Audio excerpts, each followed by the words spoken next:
15 hours of daylight, buttermilk, yogurt, a warm stable, sprouted grain, fresh, clean water. There's so many things that the whole internet is full of what chickens need. I have some news about a heritage chicken breed that I have here on the homestead that just blew my mind.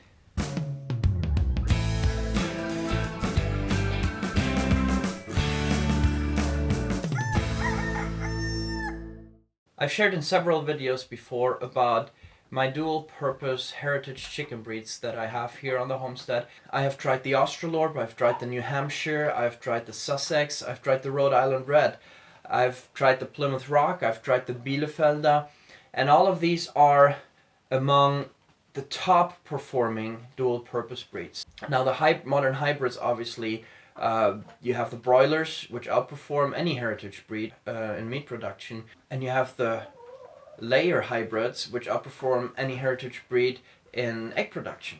My goal here on our farm is to get away from hybrids as much as I can. I will still have to raise broilers, but especially in the egg production, I do not want to support the killing of the male chicks right after hatching. If I want to work with heritage breeds, I need to get the best breed. I can't go so much for looks, but I need to go with the one that really has a good production.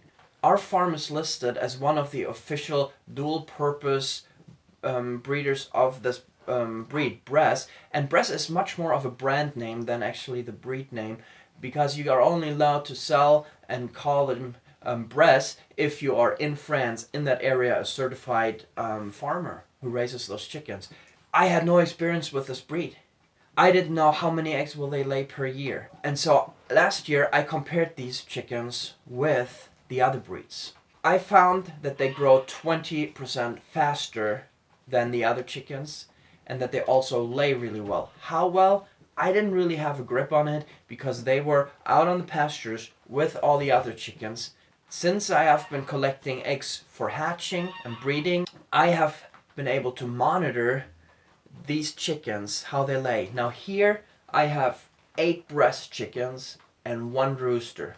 It is February, dark, and I've only had a lamp on pretty much from when I do the morning chores till I do the evening chores, which has been way less than 15 hours of daylight that everybody has been talking about. A few times I forgot to turn the light off and it was on all night, but most of the time it has been burning for 10 hours maybe, sometimes less. So that is the first thing, and everybody says you need 15 hours of daylight for your chickens to lay well. The next thing is that these chickens are in their second season of laying, where all chickens lay less eggs than their first season. The eggs are bigger, but they lay less eggs, and we're looking at the numbers. The next thing is that this is a cold stable. Half of the month of February, where I've been monitoring these numbers, this stable, the water was frozen. The hose was frozen, so I had to get the water from the pump room to give it to them. So half of the month we had it slightly under freezing in this stable. The other half we maybe had between 0 and 6 degrees in this stable. So a cold stable. And you know that the chicken needs more energy for heating up its body. It needs more energy to stay warm, and it will produce less eggs. So these are the conditions. The chickens didn't get any yogurt, they didn't get any sprouted grain, they didn't get any boiled eggs. All they got was strictly 140 grams of a layer ratio feed that I buy at a local mill. And that is obviously optimized feed for layers, but that's all they got. So I have less than the recommended daylight, I have a cold stable, I have chickens that are in their second laying season, and no special feed. Here I've been writing down. Today's the 28th. I will be collecting eggs today, but I started the 30th of January, but I just want to look at the month of February, and I've been monitoring and writing down the eggs every day. I really wanted to know, okay, what are realistic numbers for egg production for these chickens? So I looked at the official hatchery in Germany, that sells these chickens, and there they are listed with 250 eggs per hen per year.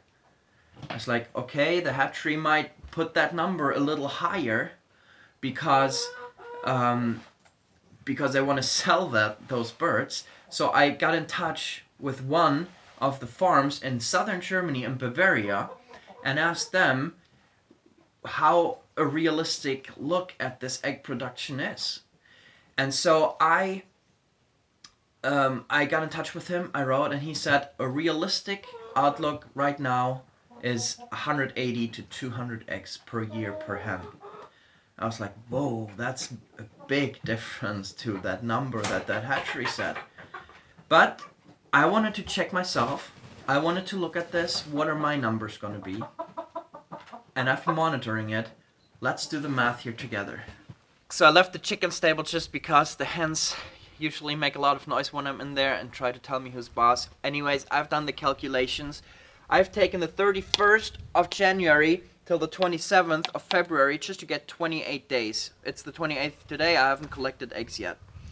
In those 28 days, the chickens, 8 breast chickens, have laid 165 eggs. If you divide that by these 28 days, that's an average of 5.89 eggs per day for those 8 chickens. If you divide that by 8 chickens, you come to an average of 0.74 eggs per day per chicken. So if you take that times 365 days, then you come to an average of a shocking 270 eggs per year per hen. Now that blows me away because I never expected that. I calculated all my profits and everything with about 200 eggs. And this will be a life changer if this is really what it is. And I've recalculated this. I don't understand it because this number is much higher than even the hatchery says. And the farmer told me that he gets about 180 eggs. So I don't know, I'm shocked. And you see, this is February in a cold stable without much artificial lighting. With, you know, it's the second year. The chickens lay less the second year. I'm just blown away by it. And you know, this is just amazing. This is the breed I'm going to continue with. And if you have bought eggs from me, it's exactly the same chickens, those 8 that I have hatched with and that you have gotten in your in the mail that I've sent to you. They come from these chickens. That's amazing to me. And I'm just blown away by it. If you know anything about chickens, this is impressive. This is February. The most eggs they will lay in spring and early summer. And I will continue to monitor this for you guys and for me. I hope you enjoyed this. I hope you found this helpful. Stay tuned, and there will be more information, more monitoring on all the stuff going on the homestead. You really help us if you give us a thumbs up and engage with us in the comment section. If you share the video, that helps us so much to continue to create good videos. Thank you so much for watching. I'll see you in the next video. Bye bye.